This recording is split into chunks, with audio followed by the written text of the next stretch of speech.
Yeah, so I'm like Brooker. Spelled my name right, that's good. So yeah, I'm just sort of, I know there's a lot of talk about like how to do CSS and different like techniques of like with BEM and CSS modules and all these different things. I wanted to sort of take a step back from that and focus on like more core things that, like even just in the actual writing of CSS, that we could potentially improve. I don't know why. Okay. I found this really awesome GIF that probably no one's ever seen before that explains CSS complexity. So original. Okay, so complexity. Wikipedia says there is no absolute definition of what complexity means. The only consensus among researchers is that there is no agreement about a specific definition of complexity. It sounds very complex. So thanks, Wikipedia. So at least for thinking about CSS and how it's become complex, even though there's no technical definition, basically just not simple. So how do we get here? I sort of like to think of what were the goals of CSS. And I guess when it was first sort of around, it was more thought of write some semantic HTML and then just try and make those tags styled properly. And it kind of made sense when you thought of it as more of a document. And then it's tiny. But anyway. So like if you're thinking Word and styles, that kind of makes sense. But as we've sort of gotten further along, obviously, like applications. Like it's totally changed. We don't have tags for every single thing in like every single component we have. So what was the next solution? Right, reusable CSS components. Something like BEM and have some sort of syntax around like way sort of, I guess, naming conventions to be able to write them in components. It's like, great, let's do that. And it starts off with easy, yeah. Cool, button, and the primary button. And then you get into reality and things change. Can anyone actually read that? Yeah.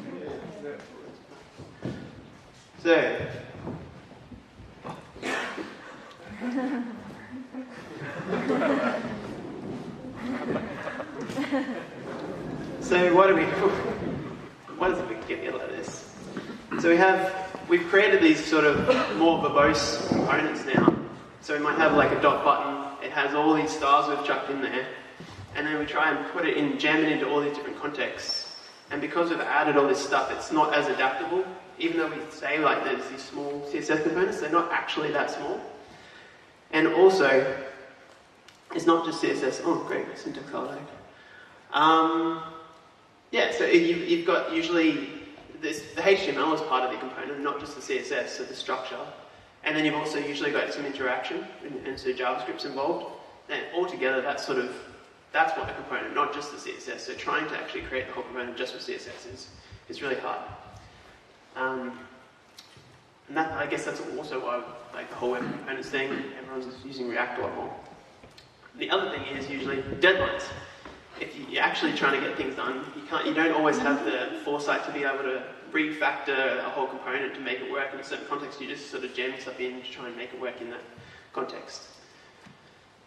So, having these same problems myself and being on this same journey, this led me to Atomic CSS. I know what some of you think. Whoa, what? That just ruined it. Anyway, some people don't quite like the idea of Atomic CSS. And when I say Atomic CSS specifically, I'm talking about the automatically generated stuff that I have used, which is the sort of Atomic CSS, or ACSS library, which you basically just write classes in a certain syntax and they create the actual CSS for you, so you never actually have to write the CSS, and you can actually have a JSON file of variables and put them in the brackets. And it looks horrible to some people. So I'm not actually going to say use Atomic CSS as the thing, but I'm going to focus on stuff I learned writing Atomic CSS. Because it has helped me sort of remove a lot of the complexity. So the first thing that was sort of very useful with Atomic CSS is starting with a totally clean slate. Because you're basically trying to apply as little classes as possible.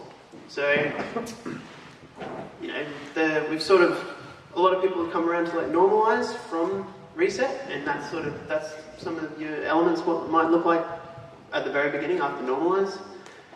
Then we had the reset one that some people still use too. It doesn't totally reset, so you still got links and buttons look sort of like buttons.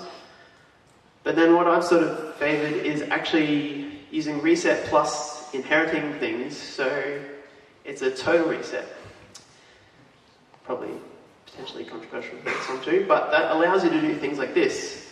Set something on the body, and what happens if you do this with normalize is you get some of the things, but then the button and the link and stuff, they still have their own colors and different font sizes and stuff, and they don't actually go off the main one. Reset, slightly better, but it still has some styles and like the text box there. I don't know what's going on there. It's like totally different font size. Same with the button. But then if you inherit stuff, everything just looks the same. Which is great if you want to be able to be predictable when you're actually adding styles. You don't want to have to reset in the actual thing. So, yeah. I would have had a GIF here, but I ran out of internet. I mean, couldn't find the internet.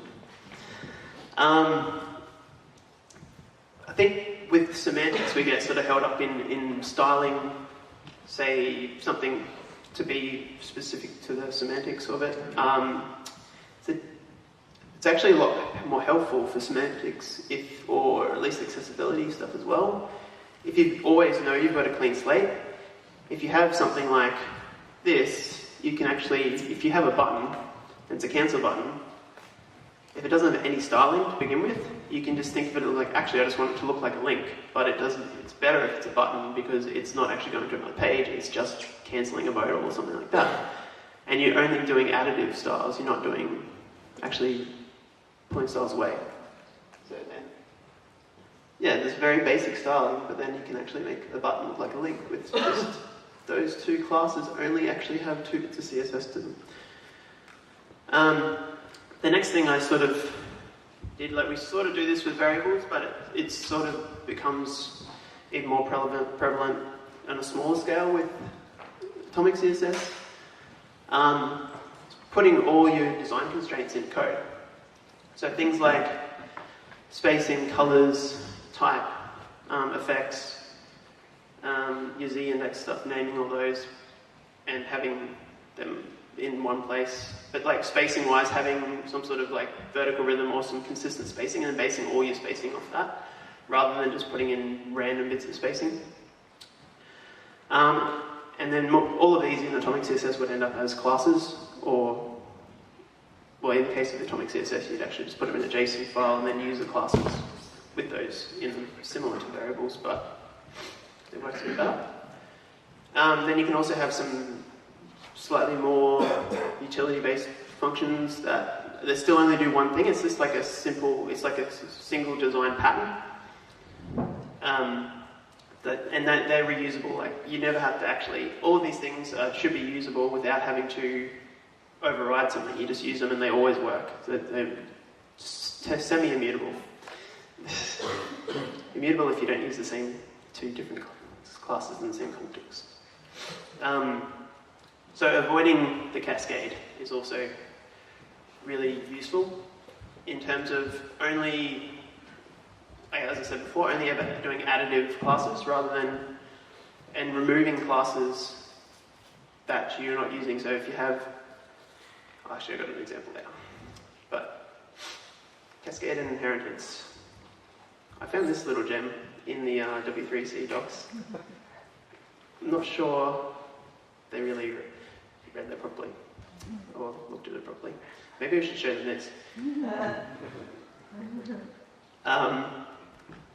But, so in terms of the overriding things, So instead of actually saying overriding color, because if you expect everything to just be able to, with atomic CSS, all the classes, you don't know where they're going to be in the DOM, so you just don't know, like, you're not expecting the Cascade to be reliable. So imagining your classes could be anywhere and you don't really care about what order they're in, because in this context that would be a problem if you were applying those ones there. So preferably removing the actual things override and only applying them once. This isn't a massive pain point in atomic CSS because you can generate these pretty quickly, but if you're actually like writing a traits library, it does get painful if you want different elements at different sizes or in different, like a hover or state or something like that, so you need to sort of think about that a bit differently. That is challenging, but at the same time, those two things kind of feel like more around context and the component, and especially when you have like element queries or container queries coming in potentially, and there's a lot of things that JavaScript can help with there. So that's sort of the thinking is more rather than creating button component CSS, we're actually creating these tiny design patterns that you would use everywhere, and then you're just composing them together.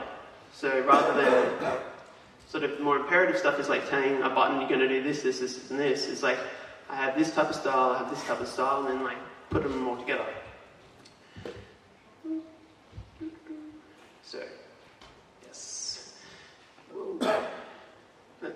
As I said, yeah, the traits compose together. So it's very helpful. You're not actually, it's not just random CSS. Like when you're actually creating your component, you're not just writing random styles that, or like trying to, if you're not like allowing people to use styles directly, you're sort of saying you have to compose off all these patterns or these traits. It actually keeps your design way more consistent. It also means if you've got the smaller ones, don't abstract too early. If you're creating a new component, or if one bigger component is not working, you can just start a new one, start pulling in all these like small little tiny patterns and adding them together.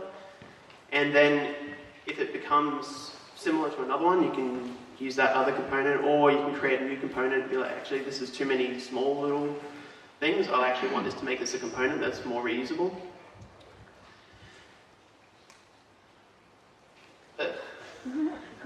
You're probably still not really on board with the atomic CSS. Here's the thing.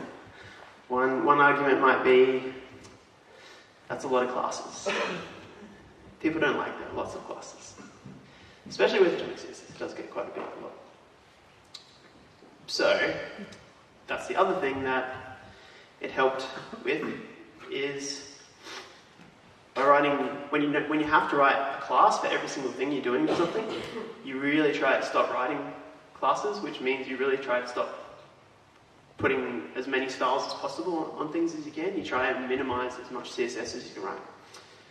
So my goal, sort of moving forward, was to just try to stop writing CSS as much as possible, which, as you might imagine, what people might think. Yes, so as we have it, minimizing CSS minimizes the complexity of it. So how do we actually write not as much CSS, and less?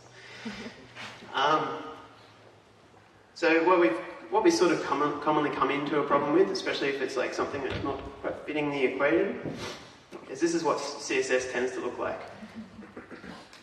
You just sort of keep writing it until the thing works. And then you end up with styles like this, where you don't know why they were there or how they got there in the first place. And then you're afraid to break them when you don't know whether you walk into a project and then you just... Yes. So, I've got some examples. This is going to be interesting. Okay. Well, it looks really bad on that screen. So this is from Material UI.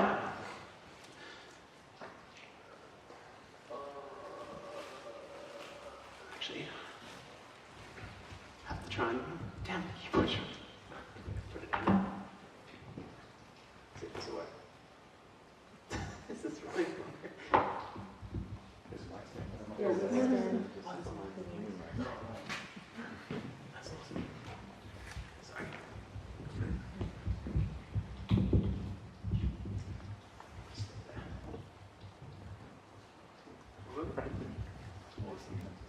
I don't think it's designed to be Great. Okay. Will this? Okay. This is interesting. So they've sort of done some composing type stuff, but they've sort of put it in. You can see here they've got their main button class, and they've done like a small button thing. So like I've tried to pick things that aren't, people would think is actually not being too bad at the moment. But the button thing has got some resetting type stuff. Also the font sizes are all very fixed. They're not really relative to anything. They're just, as you can see, there's already a lot of CSS being put in there. And then once you actually get down to like all these different variations, things like background colors and stuff, they're redoing them every single time for every different type of variation. And all the box shadows are repeating themselves. And it's easy to get in this sort of space, especially when you start writing like Sass and things like that, where it looks a little bit simpler than the Sass side of things, and then you actually generate it, and it's actually quite a lot of CSS. So it's easy for things to start getting complicated there. So, and it's already, it does have like quite a few classes already. So I sort of refactored it using a sort of more reusable approach. Okay, so yes, this does have a lot of classes, only a few more than what the other one does. Oh, thank you. But over here I've got, sort of did a reset, and then here's sort of like the basic button component is like inheriting some things and doing some stuff to basically make it what a normal button would be before you even style it. Then I've got setting up some basic body stuff. That one's not important there. But then this button, the basic button, already has like a lot less classes. It's only doing what you would expect the button to do. You could even remove padding and border radius and things like that if you actually have different types of buttons. And then some font scale classes. There, some like color classes just for like your primary, and then your background color ones, and then some spacing, and then you got some shadows around, and then like for light, for lighting it on hover, you can actually do, there's a few different ways, rather than actually creating all these different colors, that's really one of the big ones, is you can actually, this is, because I was already using shadow, I actually positioned something absolutely, and then just changed and gave it a white color and affected its opacity. So it changes the color of everything, like it lightens every color. It does the same effect as actually just changing the color every time, but you don't have to keep updating colors. Another thing you can do is use box shadow, but with like an inset box shadow, and actually make it like a light color over the whole thing if you weren't already using a shadow. Almost you can have multiple shadows, but then you have that's all the different classes. And then the disabled class, you can just sort of, what they had was the active and hover and all these things. They were trying to like reset it to like a disabled thing, whereas you can just do pointer and it's none, and then it doesn't actually do anything, and then setting opacity. And so, and all of this stuff is also would be able to be reused in other buttons as well.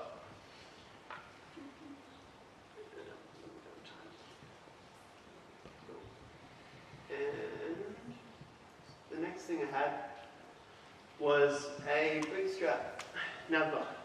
And this is the newer Bootstrap that's in beta, so it's actually gotten slightly better. But they actually, you can sort of see they're starting to bring in some utility type classes. They've got the background colors available here, the background faded. They're making it available for like theming type stuff, like navbar light. but it's still very focused on the actual, I think I had about 400, it was like 400 lines of CSS I had to pull in. I tried to pull in just the, maybe not that many, I don't know, I can't see the numbers. But I tried to pull in just what I needed just to do this nav bar, and it does get quite complex pretty quickly in terms of all the stuff that it's doing. And then sort of a lot of things you could be, it's got like, it's not that complex, it's just got form, sort of hover links and then an active link, and then the layout, and then potential for theming. And then I've sort of done here.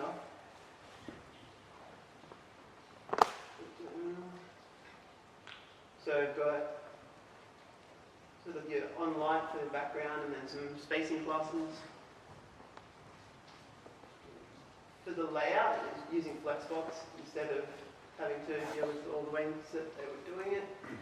Some margin left, something, and then having like maybe like a very simple link style, and then with the other link style just affecting the opacity, so you can change it. And for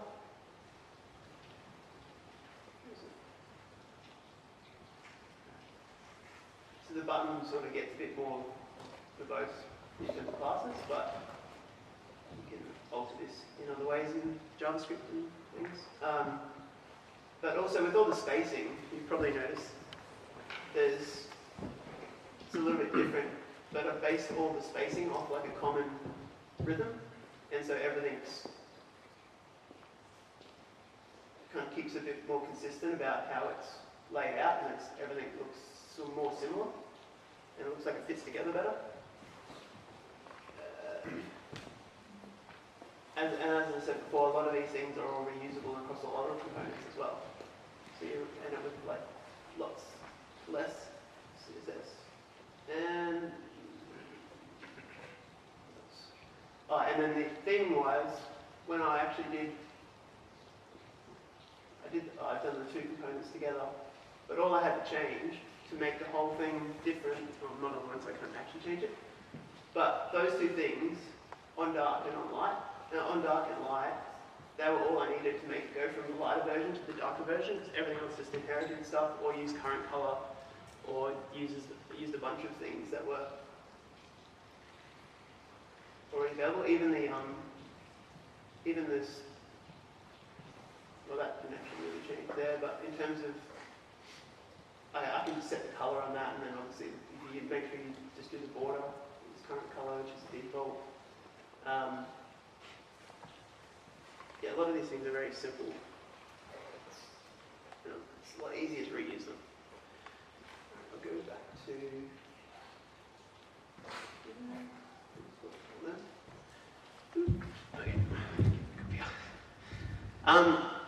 so at least when you want to put this sort of into designing a system, so just reviewing what I've sort of gone through is like starting with a clean base, so like the reset and inheriting things, so trying to make everything look the same rather than like it potentially being different, having to override it in different places and not actually knowing how it's going to work. Having a trace library and creating sort of common design patterns, like very tiny patterns that you reuse, and then composing your traits together. And you might be sort of thinking, it still sounds like atomic CSS, but we have other solutions now. So CSS in JavaScript, if you really like that, but potentially more so the ones that create actual CSS rather than inline styles. Nicholas Gallagher's, if anyone's seen React Native for web, it's doing a really cool thing, whereas you basically just do styles sort of like they're inline styles, but you can obviously like import styles using JavaScript, but then he'll actually check it's like if this background color has already been used, like background color red has already been used, then he'll just apply the class that he already had created for that, rather than actually creating all these new classes. So it ends up with very minimal classes, CSS. And then the other option is CSS modules. So making all these things into a traits library and then just composing them in CSS modules. So, and if anyone's wondering about why it uses the word composes, then it makes a lot more sense in this context when you're actually having all these different traits that you can compose of. And then if you still really don't want to use CSS modules or CSS and JavaScript, you can potentially do this with Vim. It still feels a little bit funny, but you could just basically create mix-ins, or I think extends is probably a bad idea, but if anyone saw like Marble Apps, like their style guide recently, they pretty much did a similar type of thing where all they did was they never actually wrote styles directly in line, they just extended a whole heap of like traits basically. So yeah, I guess hopefully that makes sense to everybody, and yeah, thanks.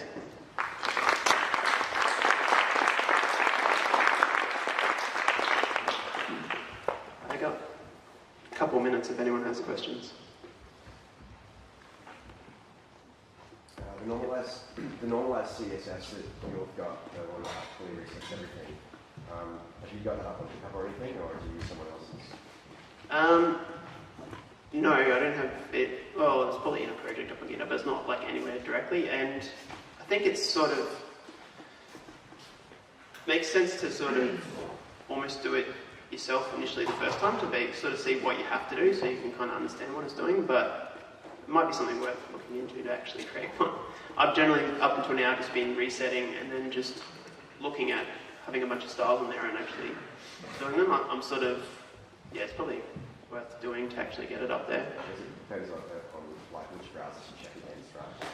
Yeah, that too. And you don't want to override. It might actually differ per project. Like you might want to reset a text area differently depending on how you're thinking of using it.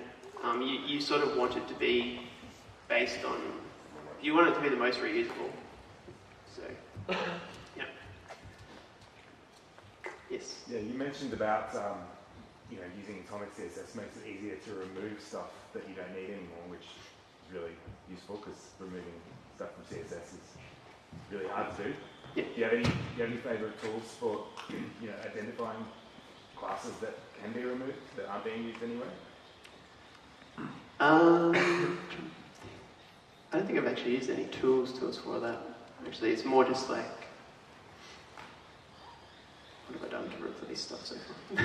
There is not an issue for CSS modules about removing unused classes.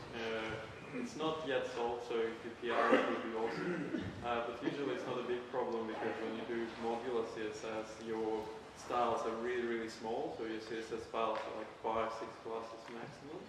And so you can easily even do it manually with any changes. Yeah, I'm about to do a big project like that in the next few months, so I might have more to go back on that.